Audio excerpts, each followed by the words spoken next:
Yo, what's going on? It's Dman.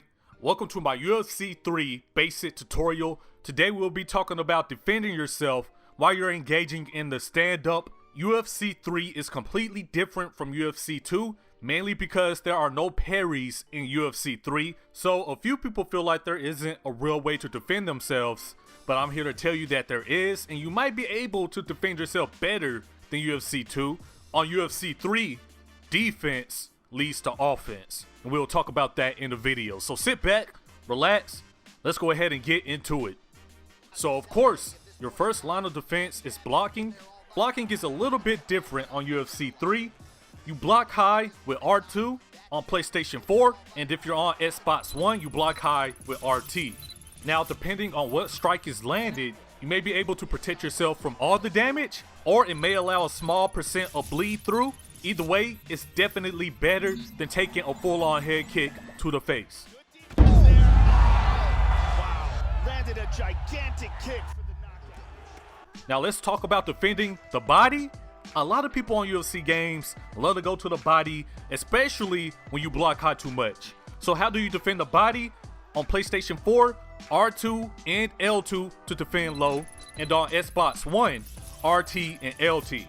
Not only does this defend the body, it also defends your legs. But how about we talk about the body for now? There are a couple things I want to talk about.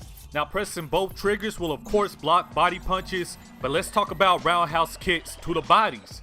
Timing a perfect block while somebody is kicking will allow you to catch their kick, and from that position, you can do a lot of things. You can counter with a punch, or you can take them down to the ground. Another way to protect your body is to lean forward. Leaning forward allows you to take less strikes to the body from your opponent. You will still take a small percent of damage, but it is still better than taking 100% of the damage. Now let's talk about leg kicks and checking those leg kicks. On UFC 3, a lot of people were concerned with the leg kicks, mainly because your leg health does not regenerate in UFC 3, so you have to be careful. But if you hold both triggers, again, the same way to block your body, not only will you check those leg kicks, but you also return 4 times the damage to your opponent that is kicking you. So if your opponent is kicking you over and over again, all you have to do is check the leg kick, and your opponent will be getting rocked by leg kicks. Your opponent will be getting knocked down by leg kicking, all because you checked it. So as I was saying at the beginning of the video, your defense turned to offense. So those are the basics for blocking high, blocking low, and blocking your body. Another way to not get hit on UFC 3 is to not be in range to get hit. It's simply understanding the movement on UFC 3, the slipping and swaying on UFC 3, and how the range works on UFC 3. So there are 5 ranges on UFC 3. There's elbow range, punch range, kicking range, step kicking range, and simply outer range. Understanding the range in UFC 3 is the greatest defense, in my opinion. Each strike in the game has a range from which it can land. In addition, each strike has an ideal distance where it deals maximum or minimal damage. For example, let's say you're in a pocket, you're in punch range, and shots are getting through, you are taking maximum damage. But if you're on the edge of punch range and they so happen to hit you, you will not take as much damage. So I believe that mastering the range will greatly increase your defense. Like I said, some of the best defense is not being able to get hit.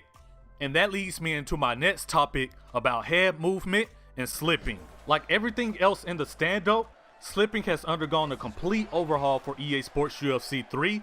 The controls have changed. Now you slip using the right stick on Xbox One and PlayStation 4. You can flick the right stick and perform a quick slip, or you can hold the right stick to maintain a sustained slip. And of course, after you slip, you can queue up a combination to counter your opponent because he'll be very vulnerable and you might be able to put him away. A successful slip on UFC 3 is very rewarding, but you want to be careful because even though you can slip in 4 directions, forward, back, left, and right, sometimes you might put yourself in danger rather than your opponent. Thanks to the new vulnerability system in UFC 3, there are chances where you'll be able to actually get a damage boost. So if you slip successfully, counter your opponent, you will get the damage boost. However, slipping into your opponent's strike may cost you the match, so be careful. So there we go. When it comes to the basics This is the way to defend yourself. There's block high, block low, block your body, check those leg kicks, and of course, get your movement going and get your head movement going. And as I stated before, most of the tools they give you in UFC 3 leads to offense. You want to get used to this because in UFC 3, there are no parries, but there are still ways to counter. So be on the lookout for the rest of my basic tutorials. I'll help you all out, man. Get you all ready for UFC 3. You all be easy. Take care. Peace.